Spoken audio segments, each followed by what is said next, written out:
pétrole, on a découvert le gaz. Hein, bientôt, on va retrouver les kelim du Beth Amikdash. Donc, on n'a juste pas encore retrouvé de mine de diamants en Israël. Et donc, Israël importe des diamants bruts. Mais par contre, Israël est connu dans le monde entier pour les tailleurs de diamants. C'est un pays, voilà. Donc, ce que fait Israël, elle importe des diamants bruts, elle les taille, elle les fait, elle les envoie à l'export. Alors, quel rapport avec... merci beaucoup. Quel rapport? Alors, les Yahalomim. Et une fois, un grand rave, un grand admour, qui s'occupait énormément des personnes qui étaient très éloignées. Et il leur donnait beaucoup d'attention, il s'occupait beaucoup d'eux, il les recevait beaucoup à la maison. Et un de ses élèves lui a dit, mais Rav, son élève d'ailleurs qui était diamantaire. Alors il lui dit, mais Rav, je ne comprends pas. Mais pourquoi vous occupez d'eux? Occupez-vous de tzadikim, pourquoi vous occupez d'eux? Il dit, bon. Donc le Rav lui dit, tu travailles dans quoi? Ben, je suis dans le diamant, je suis diamantaire. Ah. Alors tu peux me montrer tes diamants? Okay. Alors il prend, le Rav il voit comme ça, il met des diamants, il prend un diamant comme ça, et le Rav il commence à analyser, il dit, oh, il est magnifique ce diamant, oh là là, quel diamant exceptionnel, vraiment incroyable. Alors son élève lui dit, mais pas du tout Rav, ce diamant là il est vraiment, il est de qualité moyenne, ça c'est vraiment, ça c'est un vrai diamant, ça c'est un diamant extra, voilà, ça c'est un diamant extra, mais celui que vous avez vu, il a rien de particulier. Il dit, ah voilà, toi tu es spécialiste dans les diamants, et moi je suis aussi spécialiste dans les diamants. Toi, tu es spécialiste dans le diamant, tu sais analyser. Et moi, je suis spécialiste dans les diamants, c'est les âmes des Bnei Israël. Alors, je sais que chaque Ben Israël, c'est un diamant. Et donc, moi, je connais. C'est pour ça que je sais de qui je m'occupe. Alors, on a terminé Matan Torah, n'est-ce pas?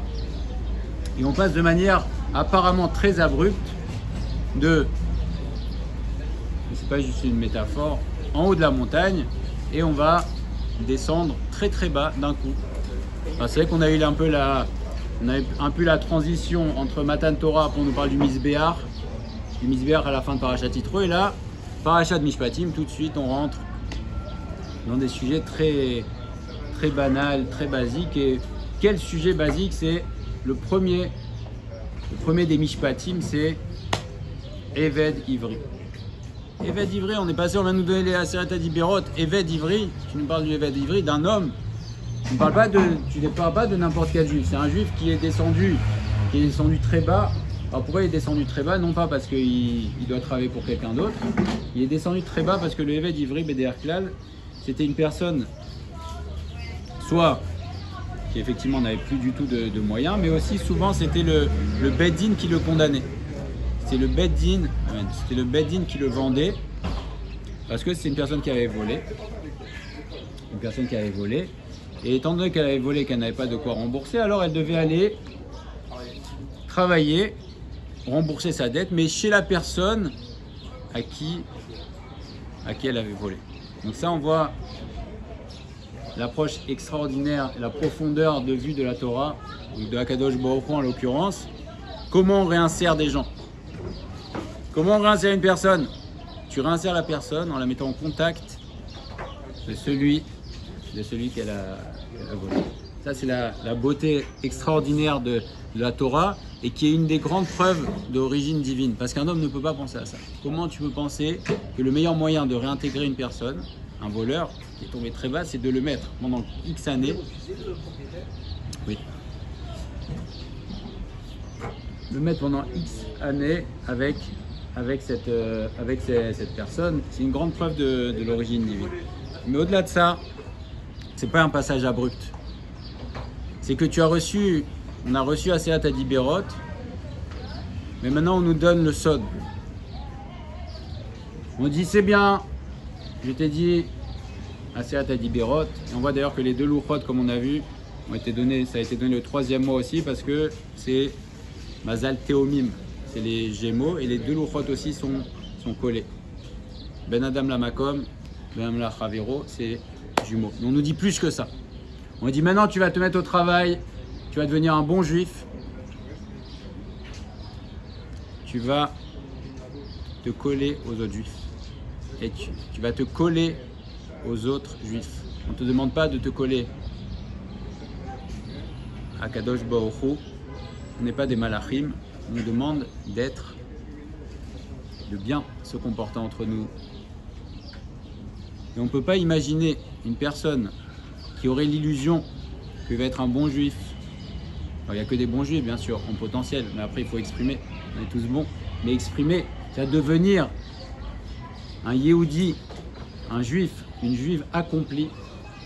On ne peut pas imaginer devenir une personne accomplie si on est uniquement dans les hauteurs, dans le hauteur céleste, déconnecté du monde. Parce que si Akadosh Baruch Hu avait voulu créer des malachim, il a des myriades et des myriades de malachim. La différence entre les malachim et nous, alors c'est vrai qu'on a une neshama et ça nous renvoie à la grandeur du juif. On a une neshama gvoa qui est chelek, la mimal, une partie d'Akadosh Baruch Hu, c'est plus élevé que les malachim. Néanmoins, Akadosh Baruch Hu ne nous a pas créés en tant que malachim très élevés, il nous a créés en tant qu'hommes. Et donc en tant qu'hommes, alors on a des relations interhumaines, des lois interhumaines, et c'est ça qui va faire qu'on va s'accomplir. Bien sûr qu'on ne doit pas négliger le Ben Adam la Makom, mais il est impossible d'accéder à Akadosh Baruch Hu et d'appliquer correctement la Torah si on ne se comporte pas bien Ben Adam la Chavero. C'est pour ça que Akadosh Baruch Hu nous dit ok, tout de suite, allez, Vele Mishpatim. Et là, c'est que des lois, comment on se comporte l'un envers l'autre. Alors effectivement, les lois de la Torah sont extraordinaires, mais le message, c'est de dire, n'imagine pas que tu puisses être uniquement, ou que tu puisses être un Eved Hashem si tu ne te comportes pas bien avec ton prochain. Et ça n'avait pas été donné dans Parashat Hashavua. Ça a été donné plus tard dans Sefer Vaikra. Dans Parashat Gdoshim justement, Kedoshim Tihu, c'est la fameuse phrase qu'on a tous appris quand on était petits, c'est Amar Rabbi Akiva, Ve'ahavta lireacha kamocha, Zeklal Gadol Batorah. Alors, Zeklal Gadol Batorah. Si Rabbi Akiva nous a dit ça, c'est que mamash, ça vaut le coup de s'attendre, de s'arrêter, de réfléchir. Ve'ahavta lireacha kamocha. On l'entend depuis qu'on est tout petit, c'est qui n'a pas entendu ça?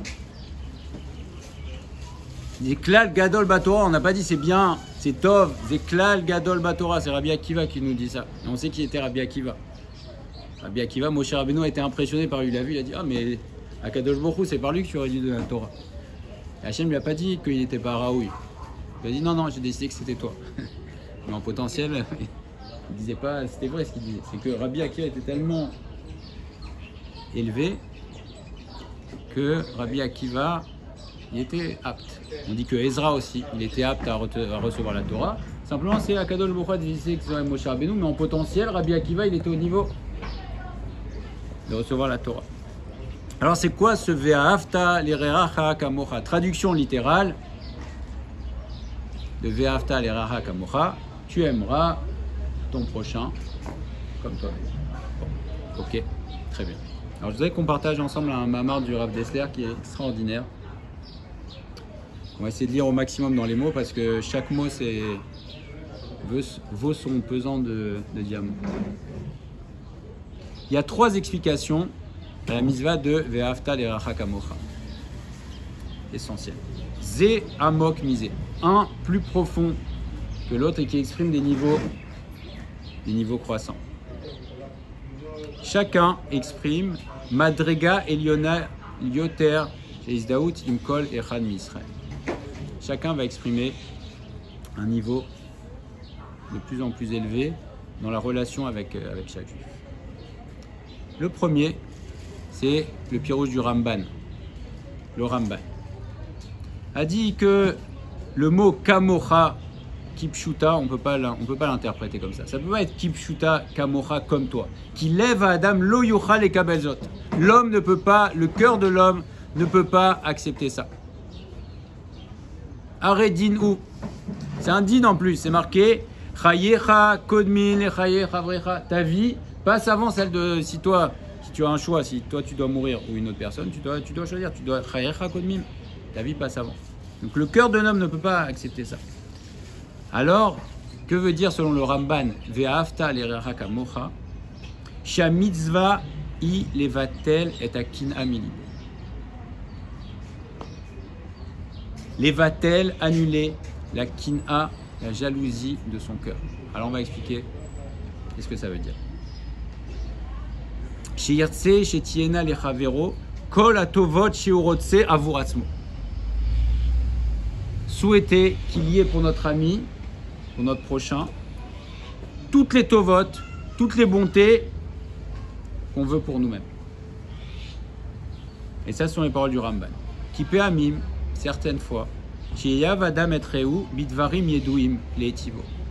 Mais au cher, velo bechorma vechot sebazé. L'homme, on va avoir, on va dire le bon œil. On va vouloir qu'une personne, notre ami, ait certaines choses. Beocher velo bechorma. On va être d'accord, même si on ne décide pas, bien sûr.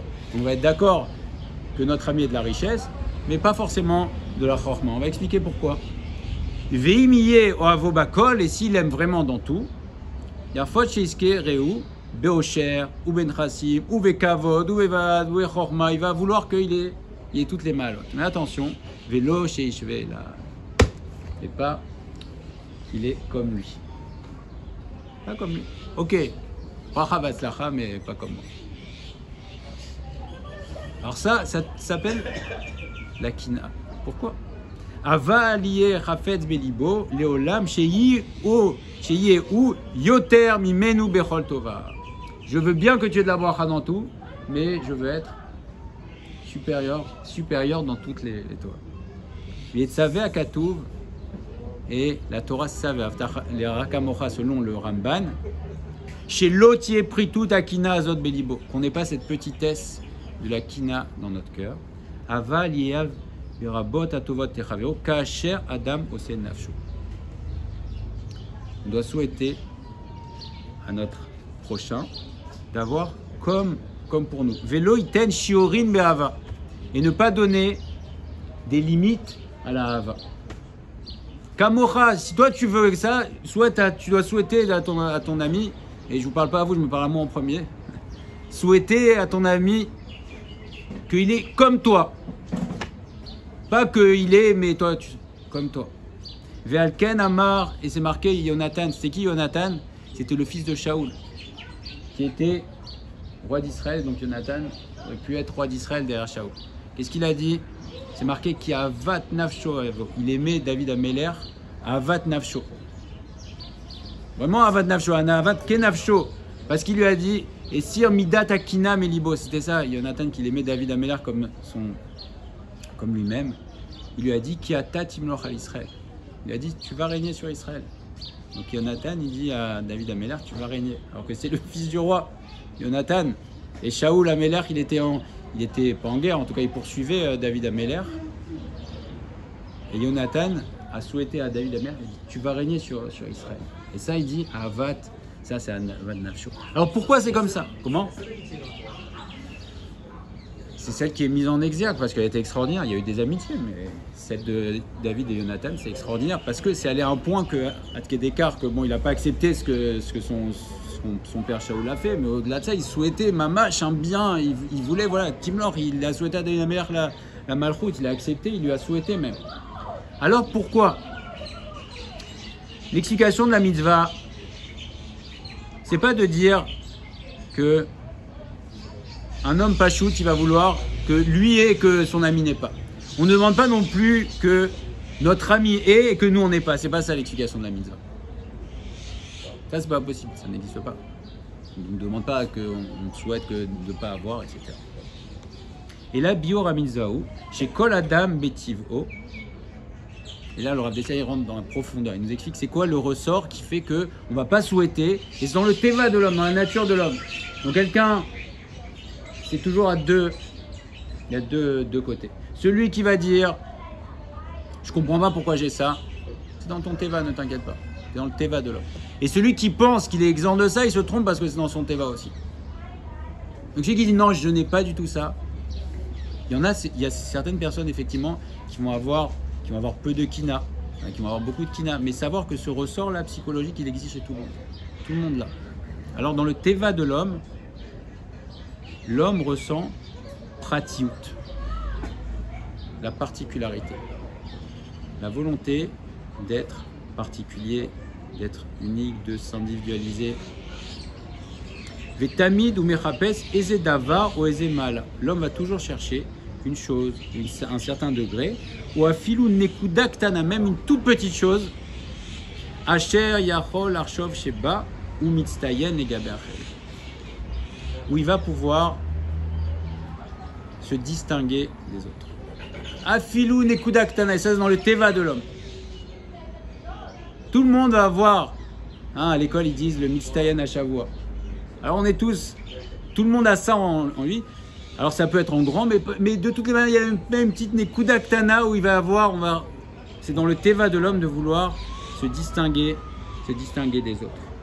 Nekuda zo chiyunit yavur, c'est essentiel pour lui. Ou bechol nafsho ilachem shiakiru ba et atisnaï. Et de tout son cœur, et il va mettre toutes ses forces pour qu'on reconnaisse en lui cette particularité, cette chose qui le distingue. Alors ça peut être conscient ou inconscient, il faut savoir. Et très souvent c'est inconscient. Parce que si c'est conscient, alors d'un côté c'est plus grave, mais de l'autre côté on peut se corriger. Mais il y a aussi dans le teva, on a tous ça en nous, cette volonté comme ça de se distinguer sur un point. Qui est basé et kol et tsem partout à nochioto. Parce que dans ça il va voir toute l'expression de sa particularité, basée nivdal me'acherim, et donc il va être, c'est comme si c'était un moyen d'exister. Le fait d'être différent, d'avoir une mala, d'avoir quelque chose de particulier. Ça peut être dans une mida, ça peut être dans de la richesse, ça peut être dans une force, ça peut être dans le meilleur, dans je sais pas, n'importe quoi, au baby-foot. Mais il va être cette volonté de dire je suis, ou de ressentir que je suis particulier. Ça c'est dans le... C'est meilleur dans le teva. C'est essentiel, on doit composer avec, c'est quelque chose qu'il faut travailler pour ne pas ressentir. Il faut travailler pour ne pas ressentir. Mais cette chose-là, c'est-à-dire que c'est quelque chose qui va prendre beaucoup de place dans la vie de l'homme, dans son teva. C'est essentiel. Alors on en a parlé, c'est notre avoda. C'est notre avoda de ne pas faire le sac. Voilà. C'est notre avoda, toute notre avoda, c'est d'avoir un teva et de corriger notre teva. Alors le teva, effectivement, c'est ça, c'est que ça va s'exprimer chez certaines personnes. Ça va être par exemple une recherche du kavod à tout prix. Alors il y a des personnes chez qui ça va s'exprimer très fort. Ça va être des personnes qui vont souhaiter le kavod. Et il y a des personnes chez qui ça va s'exprimer de manière très très très très faible et même peut-être même pas s'exprimer extérieurement. Ça va peut-être même pas s'exprimer. C'est que c'est dans le cœur. Néanmoins, ils ne vont pas souhaiter que, par exemple, ils vont souhaiter que l'autre ait, mais moins que lui. Alors il va dire bracha vatzlacha, mais ce sera bracha vatzlacha moins que moi. Alors ça touche à ça. C'est le fait que je veux bien, mais il faut que j'ai quand même une particularité. C'est toujours l'histoire qu'on rapporte de Picsou et Gripsou. Je sais plus. J'ai un peu plus que toi. J'ai un peu plus que toi. C'est bon. Tu peux avoir, mais j'ai un truc en plus, c'est bon. Ça marche pas dans les sports comme ça. Aussi, toute chose. C'est-à-dire qu'une personne, ça le dérange pas que l'autre soit, tu vois. Mais voilà, dans un sport, dans quelque chose de précis, il va dire ça c'est ma chasse gardée là-dessus. Voilà. Il va ressentir et ça va être finalement une manière de se construire, parce que, et c'est le Rav Wolbe qui rapporte ça dans un Mahamar, c'est la notion de kavod. Kavod et klala. Kavod, c'est lourd, klala, malédiction, c'est kal. L'homme ne peut pas vivre sans la notion de kavod. Alors c'est pas la notion sans qu'on l'honore, c'est que si une personne se ressent complètement nulle, c'est ce qu'on appelle la dépression. La personne ne vit pas. Quelqu'un qui s'estime complètement en dessous de tout, alors il ne vit pas. Pourquoi ? Parce que si la personne ne s'estime pas, alors à ce moment-là, il ne peut pas vivre. Mais à côté de ça, le kavod ne doit pas être aux dépens de l'autre, c'est-à-dire le kavod s'estimer, savoir qu'un Yehudi ça a de la valeur, qu'on fait des choses, et quand on fait des choses, on doit être content de les faire, et on doit vouloir, c'est un ressort, et c'est un moteur. Mais que cette volonté d'exister passe par le fait que, consciemment ou inconsciemment, je veuille être supérieur en un point aux autres, ça c'est ça, Ve'ahavta l'orecha kamocha. Ou là, ma Torah, Akdosha, Megala, dévoile chez Midazo, Ipritut Vekina. Voilà. Alors c'est vrai, ça peut s'exprimer, ça peut être très petit, et on peut réfléchir qu'il y a certainement, on a tous ça en nous, une petite chose comme ça. Et le fait de travailler cette particularité finalement, et de la faire disparaître, est-ce que ça peut pas conduire aussi cette personne qui organisait sa vie autour de cette particularité vers la dépression? Alors il répond, le Rav Dessler répond, dit Kima chaser ou behemet, en quoi ça va, qu'est-ce qui va te manquer? Im chavero yeshlo malakamoto. La réalité, c'est que c'est une illusion qu'on va vivre, on va être bien par le fait qu'on est supérieur. Et la réalité, en fait, ça change rien. C'est-à-dire que si toi tu as 1000 et que l'autre il a 1000, ça va rien changer à notre vie. Donc on doit pas se construire, on doit pas construire notre mahala sur ça. Et après, ça n'amène pas à le fait que ce qui est destructeur pour la personne, c'est le fait de lui-même se ressentir comme étant rien. Et donc on doit pas se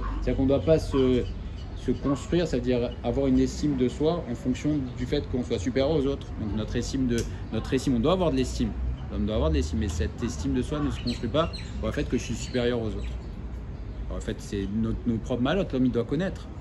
C'est Rabbi Nachman de Breslev qui dit qu'on doit avoir une tova, on doit avoir la nekuda tova chez l'autre, mais en premier lieu, on doit commencer par voir notre nekuda tova. Quelqu'un qui se lève le matin et qui commence à se taper sur la tête, il a un problème.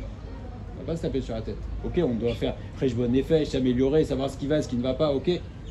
Mais de dire le matin, tu te lèves, la première chose que tu penses c'est que tu as un gros nul, il y a un problème. On doit chercher nekuda tova chez l'autre, mais chez nous aussi. On doit savoir que voilà, on doit avoir conscience de si on fait des choses bien, et chaque juif fait des choses bien, chaque juif il est malé mitzvot. La reine sifta Torah Akdosha, chez Ivater al Ista Yenuto. Donc on doit Ivater, abandonner cette volonté consciente ou inconsciente de se distinguer de l'autre.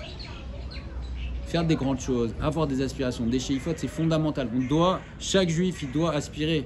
Et c'est pas contradictoire. Chaque juif, il doit attirer ma taille. Quand est-ce que mes maasim vont atteindre les maasim des avot, de Avraham, Yitzhak et Yaakov? Donc je dois avoir des aspirations. Je veux, dans la rouchaniout, je dois avoir des aspirations immenses. Je dois vouloir me construire et devenir grand. Mais d'un autre côté, cette grandeur ne va pas s'exprimer par rapport au fait que je suis meilleur que l'autre dans une chose. Et d'ailleurs, c'est très limitant. Parce que quand je construis mon estime ou quand je construis mes mahalotes par rapport à l'autre, alors à ce moment-là, je me limite aussi à l'autre. C'est-à-dire que finalement, je vais avoir une satisfaction quand je suis supérieur à l'autre. Et si on prend un exemple très trivial, quelqu'un qui va dire il veut juste être, son seul but, par exemple, là, il a un concurrent, il veut juste être un peu supérieur à son concurrent et ça va lui donner une satisfaction. Cet homme-là, finalement, Mistama, si son ressort c'est d'être supérieur à son concurrent, il va s'arrêter. Il va s'arrêter quand il va être supérieur à son concurrent. Mais si une personne, Béhémet, ce qu'il dit, il veut construire quelque chose de très grand, etc., il s'en fiche du concurrent. Lui, il a une idée de dire, voilà, je veux grandir et c'est tout. Et il ne va pas s'arrêter au fait d'être supérieur à son concurrent ou d'être la meilleure quincaillerie de la rue. Il ne va pas dire ça, c'est pas ça son but. Son but, c'est de dire, non, je veux faire quelque chose de très grand, c'est pareil. Donc ça nous limite aussi quelque part de vouloir juste être supérieur à l'autre. Et la Torah nous dit, donc ça c'est le pirouge du Ramban, Ve'ahavta l'orecha kamocha, c'est souhaiter mamash exactement ce qu'on a à l'autre et sortir. Donc la Torah nous révèle que ça c'est une forme de pritut, de petitesse, et ça s'appelle la kina. Donc la kina, c'est pas juste de dire je veux ce que mon ami a, c'est pas ça, c'est de ne pas souhaiter à l'autre exactement ce que j'ai. Ça touche aussi à Kina. Et c'est la Torah Akdosha qui nous le révèle. La Torah elle est là pour ça. Elle nous révèle les ressorts de la personnalité humaine et les mefarshim, les grands mefarshim. Il nous explique le Ramban. Il nous explique c'est quoi. Qu'est-ce que veut dire la Torah? Et si on reste à Ve'ahavta l'orecha kamocha, on dit voilà, c'est pas le pshat, il dit c'est pas possible il y a une halakha qui nous dit non, Tu dois passer avant, ta vie elle passe avant. Donc ça c'est le Ramban. Deuxième niveau, il y a un niveau encore au-dessus. Sha'ava I toledet netina. C'est quoi la Ahava? La Ahava, en araméen, c'est Rav Dessler aussi, il me semble qu'il le dit. Ahava, la racine en araméen, Yehav. Yehav, c'est donner. Ahava, c'est donner. Et la Ahava, c'est le grand yesod du Rav Dessler qui revient très souvent. Ahava I toledet netina. La Ahava, l'amour, c'est une conséquence du don. Qu'est-ce que ça veut dire? Du don. Quand tu donnes, tu aimes. C'est pas tu donnes à ceux que tu aimes, c'est l'inverse. Tu vas aimer ceux à qui tu donnes. Pourquoi? Pour une raison très simple. Comment? C'est pas, nous on pense que je l'aime alors je lui donne. Alors que c'est exactement l'inverse.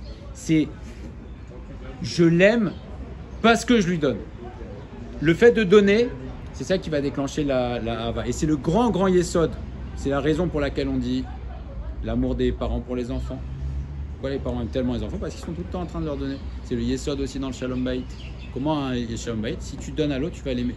Si tu fais que recevoir, tu l'aimes pas. Si tu t'aimes. C'est l'histoire, la question qu'on lui a posée. Il dit, oh, moi j'aime vraiment le poisson. Ah, j'aime le poisson. Tu aimes le poisson, c'est vrai, alors pourquoi tu le manges? Pourquoi tu manges le poisson? Tu l'aimes? Tu le manges? Non, c'est tu t'aimes toi. Toi, tu aimes bien le poisson. Tu aimes manger le poisson, mais tu aimes pas le poisson. Hein? Tu t'aimes? Tu aimes manger le poisson, mais tu aimes pas le poisson. Hein? Voilà, chez Ava, alors chez les Makom, chez Noten ou Meatzmo, c'est tout simple. Parce que l'homme, on a dit qu'il a une estime de soi, il s'apprécie. Donc quand tu donnes, qu'est-ce que tu donnes? Quand tu donnes quelque chose, tu donnes de toi-même. Noten ou Meatzmo, ou Mimela Yehav et Amekabel, qui ou Motset Atzmo Kalubo. Donc tu vas aimer celui à qui tu donnes. Pourquoi? Parce que tu te retrouves dedans. Donc tu vas voir, plus tu vas t'investir dans quelqu'un, dans quelque chose, et quelqu'un d'ailleurs qui s'investit même dans son travail, il va aimer son travail. Pourquoi? Parce qu'il investit, il se retrouve dedans. Quelqu'un qui vient, et c'est pour ça aussi que très souvent les patrons sont plus attachés à leur société qu'un salarié. Et même si parfois il peut y avoir un salarié d'une société qui va avoir, parfois avec des primes, etc., il peut avoir même une meilleure paye parfois, et bien quand même, il y a le fait d'avoir un attachement parce que l'investissement, c'est proportionnel à l'investissement et on voit que quand on ne s'investit pas dans quelque chose, alors on apprécie moins la chose, on l'aime moins. Pourquoi? C'est pas parce qu'on s'en est lassé, c'est parce qu'on ne s'investit pas.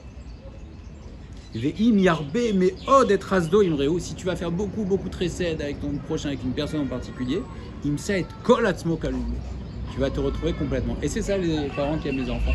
Tu donnes, mais finalement tu te vois à l'intérieur et c'est vrai. Tu vois une continue. Pourquoi? Parce que quand tu donnes, bah, tu te retrouves toi-même. Et c'est le secret de la Hava. Donc comment on fait pour aimer quelqu'un? C'est pas parce qu'il nous fait des bons plats ou parce qu'il nous donne des choses ou parce qu'il nous fait des tohot. Quand il fait ça, c'est lui qui va nous aimer. Et on constatera qu'une personne qui donne à une autre, il l'aime très fort. Alors que l'autre, il dit, bon, il est gentil avec moi. Ah, je l'aime, oui, tu l'aimes, mais pas si tu aimes. Tu l'aimes pas en fait profondément.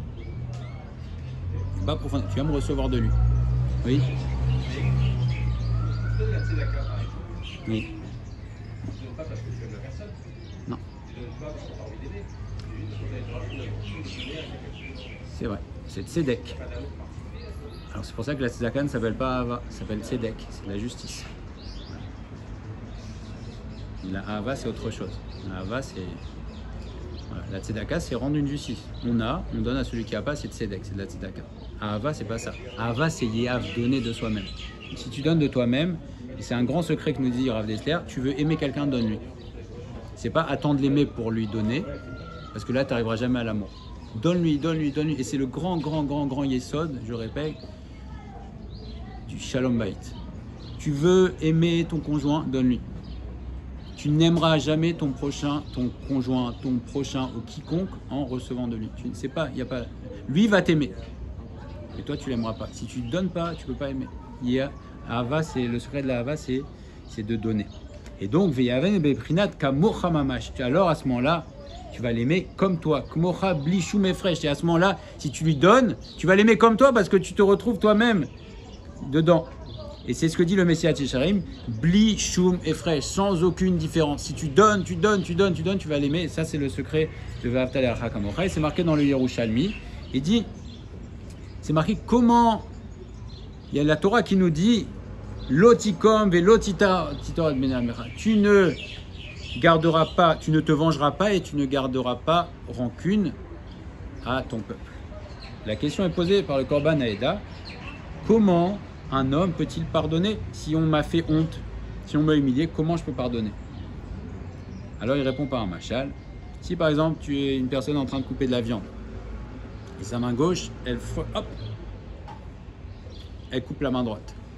Il se coupe le doigt. Et ce qui lui viendra à l'idée de dire, ah, la main droite, elle prend la main gauche, elle dit, ah, t'as vu ce que tu m'as fait, il prend le couteau de l'autre côté et il lui coupe. Pourquoi ça ne viendrait pas à l'idée? Pourtant, c'est la main gauche qui a fait à la main droite. Alors, ça ne viendrait pas à l'idée, parce que c'est le même corps.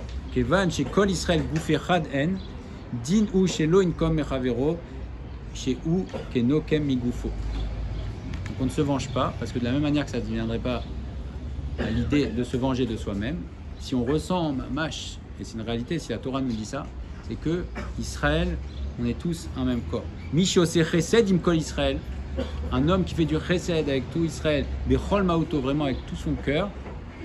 Alors meochar les gamre imaem ad kede meochad, il est uni avec eux ad kede chez argish chez lotitachen gam taomet al chavero shalekao. Si vraiment il donne, il se donne vraiment de tout son cœur. Alors il pourra pas, il va ressentir qu'il ne pourra pas se venger de lui parce que il ressent qu'il fait partie d'un grand corps parce qu'il se retrouve chez lui-même. Chez l'eau, Nimsa, chez l'eau, Acher Ikao. Il va ressentir que ce n'est pas un autre qui l'a frappé. Il lui a fait quelque chose, mais et là, Watsmo. Ça, c'est Kamocha. Ça, c'est le pirouge, deuxième pirouge. C'est Kamocha quand tu ressens vraiment, quand tu t'investis en faveur du Ham Israël. Chaque juif, tu essayes de lui faire du bien, etc. Alors tu vas l'aimer. Et donc à ce moment-là, tu vas te retrouver dedans. Et de la même manière qu'il ne te viendrait pas à l'esprit de te venger de toi-même, ou de te frapper toi-même, alors à ce moment, il n'y aura pas de vengeance. Tu vas pardonner. Là, c'est la deuxième, là, c'est plus élevé. La troisième, la plus élevée, encore une, Prinat Naala Yoter Misé, c'est rapporté dans Bereshit Rabbah.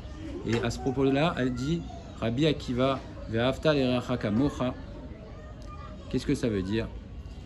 Ne dis pas O il vein basti it basé chaveri imi. Ne dis pas parce que j'ai été humilié, alors que mon ami soit aussi humilié avec moi. Puisque j'ai eu honte, alors qu'il ait honte avec moi. Rabbi Tantruma a dit Imasitaken, sache que si tu fais ça, da lemi atamevazé. Sache qui est-ce que tu es en train d'humilier quand tu es humilié. Bidmut Elokim Asaoto. Et ça, c'est un niveau encore au-dessus. Akadosh Baruch Hu a créé l'homme, Bidmut Elokim. Et c'est rapporté dans le Rekanati, Veine, Aoev et Ravero, Anaase, Betselem Elokim, Oev, Hashem Idbarach, Umerabdo. Ça, c'est le plus haut niveau de Ve'ahavta l'Erecha Kamocha. Celui qui aime son prochain, qui est fait Betselem Elokim, alors il aime Akadosh Baruch Hu et il honore Akadosh Baruch Hu. Et ça, c'est Avat Adam Avat Derech Advekut Akadosh Baruch Hu. Quand un homme est collé à Akadosh Baruch Hu et qui est toute sa maout, sa volonté, c'est de se coller, d'aimer Akadosh Baruch Hu. Mishemevatel et Tatzmo, l'a fait Hashem Idbar. Celui qui s'annule devant Akadosh Baruch Hu, qui veut vraiment servir Akadosh Baruch Hu, Yargish Idbatlut Gam Tlafere. Il va s'annuler aussi devant son ami. Pourquoi? Shiare, parce que Akadosh Baruch Hu a créé chaque juif Bidmuto. Chaque juif Bidmuto. L'homme a été créé Bidmuto. Chez Adam, Nivra Bidmut Kono. L'homme a été créé Bidmut Kono. Et plus on va, plus ce sentiment va s'ancrer en nous, plus tu vas sentir que tu t'annules devant Akadosh Baruch Hu, que tu veux servir Akadosh Baruch Hu et que tu veux te coller à lui, plus tu vas aussi avoir tendance à t'annuler, c'est-à-dire à pardonner à ton ami, à aimer l'autre. Parce que quand tu vois un Yehudi, tu vois Kadosh Baruch Hu, tu vois le Dmut Elokim, ça c'est le plus haut niveau. Et donc si toi tu veux t'attacher à Kadosh Baruch Hu, plus tu vas vouloir t'attacher, plus tu vas ressentir de la proximité avec Kadosh Baruch Hu, et plus tu vas avoir tendance à respecter, à aimer l'autre, le Dmut Elokim chez l'autre. À ce moment-là, effectivement, de la même manière qu'il ne te viendrait pas à l'esprit d'aller demander des comptes à Kadosh Baruch Hu ou Chas v'Shalom de déshonorer, alors tu ne vas pas déshonorer un juif parce que tu vois en lui, et on peut aussi l'extrapoler aussi. Un homme aussi, je sais pas, effectivement, avec un juif bien sûr que c'est Am Israël, mais aussi voir que chaque homme aussi est créé aussi Bidmut et Elohim. Ken idvatel ve'al ken shoalim la'adam acher achar moto, et donc on demande à l'homme après sa mort. Il y a les questions connues et celles-là sont moins connues. Imlarta et traverecha alecha benachat ruach. Une des questions. Est-ce que tu as fait régner ton ami sur toi, benachat ruach, dans la sérénité? Exactement la même question qu'on demande vis-à-vis d'Akadosh Baruch Hu. On pose la même question. Imlarta alecha et konecha shacharit vervit. Est-ce que tu as fait régner Akadosh Baruch Hu sur toi shacharit vervit? Et bien on va demander aussi à l'homme, est-ce que tu as fait régner sur toi ton ami? Qu'est-ce que ça veut dire faire régner sur toi ton ami? Il me semble que c'est Rabbi Yossi qui dit, je ne suis pas Kohen, mais si mes amis m'avaient demandé d'aller faire Birkat Kohanim, ils me disent de monter au Doran, je serais monté. Qu'est-ce que ça veut dire? Parce que savoir s'annuler devant l'autre, et ça c'est le plus haut niveau. Est-ce que c'est de la même manière que tu t'annules devant Kadosh Baruch Hu? Si tu vois le Dmut Elohim chez l'autre, alors tu vas. Et Rabbi Akiva Bier nous a dit Ve'ahavta l'ircha kamocha. Ça vient de la Netina Zeklal Gadol Batora. Alors on voit qu'il y a 3 dimensions de Hashem qu'on puisse toutes les prendre en nous, les comprendre et vivre Ve'ahavta l'ircha kamocha. La première, c'est enlever la kina. Et la kina, c'est pas uniquement jalouser. Jalouser, c'est cesser de vouloir être supérieur à l'autre dans une chose, avoir une particularité, se distinguer, parce que ça touche déjà à la kina. Souhaiter, si on souhaite, nous on se souhaite, souhaiter exactement pareil à son prochain. Souhaiter. Et ça va rien enlever. Le Rav Dessai dit ne crois pas, ça va rien t'enlever du tout, il va rien te manquer. Si l'autre il a comme toi, il te manquera rien. La deuxième, c'est qu'à Mocha Mamash, ressentir que Am Israël c'est Gouf Echad. De la même manière que la main droite, ça ne lui viendrait pas à l'idée de taper la main gauche parce qu'elle est à couper, ben pareil. Si on ressent, c'est du ressenti, c'est comprendre que Am Israël c'est Mamash Gouf Echad, alors on ne va pas vouloir se venger. Il n'y aura ni Nekama, il n'y aura pas de Nekama, ni de vengeance, ni de rancœur. Et la troisième, c'est le niveau le plus élevé, c'est voir, appréhender, comprendre que l'homme a été créé Bidmut Elohim. Et si on voit dans chaque juif Dmut Elohim, que Behemet, c'est Cheloka, qu'il est à l'image d'Akadosh Baruch Hu, il a une part d'Akadosh Baruch Hu vraiment, et que ce n'est pas juste une idée, et que c'est une réalité, alors à ce moment-là, on viendra effectivement à Ve'ahavta l'ircha kamocha. Bezrat Hashem, que prenne des forces, Ve'eleh Mishpatim, c'est ça. Le Yesod, c'est pour être un Eved Hashem, servir à Akadosh Baruch Hu, ça passe obligatoirement par Ve'ahavta l'ircha kamocha, parce que chacun d'entre nous, on est Bidmut Elohim, on a une partie d'Akadosh Baruch Hu.